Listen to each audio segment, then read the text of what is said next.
राखेरी बस्नु हुँदैन ए लु त पनि ठिकै भन्नुभयो यो हजुरलाई दिएँ मैले पहिला हजुर ल सुन्नु तपाईँले संस्कृति पार्किङ गर्नुभयो तपाईँले कति दुःख गर्नुभएछ नगरेको होइन हामी भोट दिन्छौँ नगरको उपमेयर मेयर उठेकोमा नदिने कुरा आउँदैन तर यो घर कसको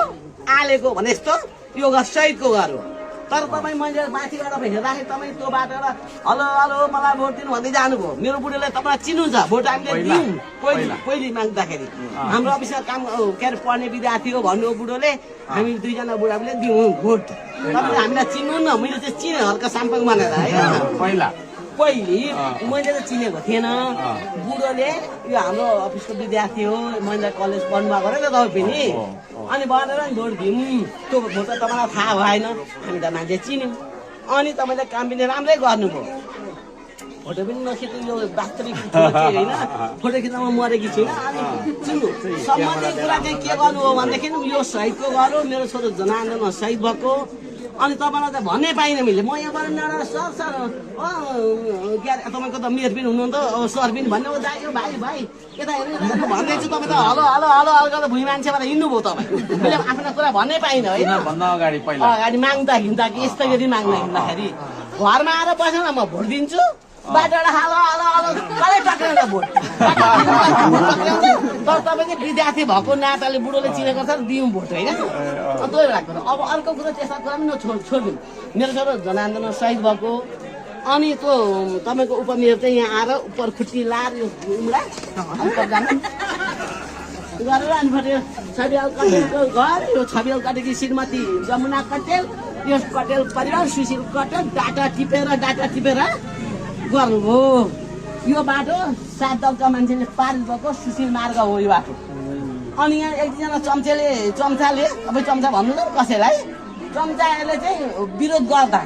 यो देशको लागि एकजना मान्छेले विरोध गर्दा विरोध हुन्छ यो देश एकजना मान्छेले भोट दिनु भने तपाईँ हार्नुहुन्छ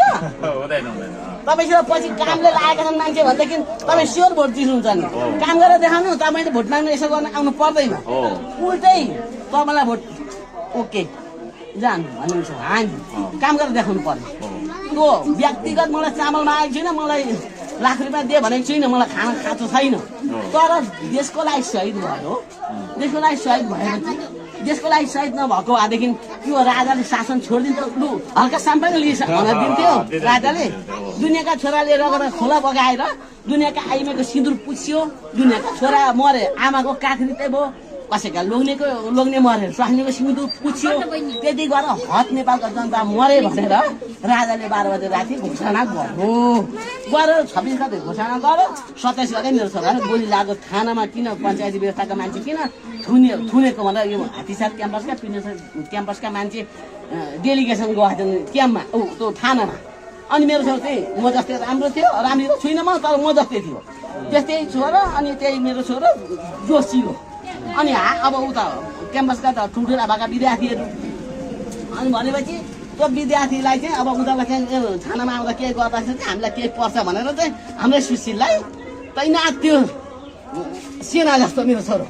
सेना गोली पेट्रोल खन्या भनेर हानेर अनि मेरो छोराले पेट्रोल खन्यो भने अनि आगो लाउने अर्को झुसा हालेर भाग्ने अनि मेरो छोरालाई ताकेर गोली हान्यो हेर्नु है मेरो छोरो 46 सालका कुरा तपाईँलाई सुनाउनु चाहिँ किन उपमेयर भएर है नभए तपाईँ गाउँको एउटा मान्छे किन सुनाउनु पर्छ त सम्बन्धी मान्छेलाई सुनाउनु पर्छ सुनाउनु पर्ने कुरा तपाईँ मान्छे हो तपाईँ मान्छे हो मान्छे धेरै किसिमका हुन्छन् हेर्नु तपाईँले त बुझेकै होला पढे लेखेको हामी त पढे लेखेको मान्छे म चाहिँ पढेर बाठी भयो कि तपाईँहरू चाहिँ पढे लेखेर बाठो हुनुभयो अनिखेर त्यसो भनेपछि अनि त्यसरी हानो मेरो छोरालाई लाठी गाइड गरिदियो मेरो एउटा छोरो एउटा छोरा एउटी छोरी अनि गाइड गऱ्यो अनि मैले 12 बजे राति 12 बजे हानेको गोली 10 बजे मेरो छोरालाई गोली लाग्यो अरे भनेको होला सुनेर अनि राति म गएँ कोही सबै दिउँले सबैले थाहा रहेछ कतिको छोरोलाई गोली लाग्यो भनेर अब मलाई थाहा थिएन बिहे आएको थियो देवरको अनि हामी त घर पोते त्यता गएर बसेर त भरे यसो मेरो छोरो चाहिँ त्यो समय आएन हराउने मान्छे होइन भनेर जाँदाखेरि त अनि चोकमा जाँदा छैन आएको भन्छ यति एकदिन मान्छेको घरमा टिभी थियो त्यो टिभीमा पो सकिन जान्छ त्यहाँ पनि छैन काहीँ पनि छैन अनि आफन्तलाई फोन गरेँ एक घर 2-4वटा घर थियो धेरै फोन पनि थिएन त्यतिखेर अनि गर्दाखेरि अनि के भने यहाँ त आएको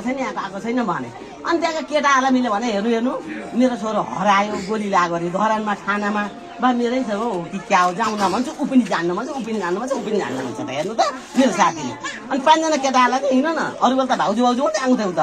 खाँदैन त खानाले त भनेर 4-5 जना मान्छेलाई लिएर गएँ राति हुँदीहरू है त्यहाँ तपाईँलाई कहानी अब तपाईँ बस्नु हुँदैन भन्नु त म एकछिन पर्नु खुट्टा पनि गल्यो होला अब खुट्टा त गल्छ भोटमा त खुट्टा नगले के गर्छ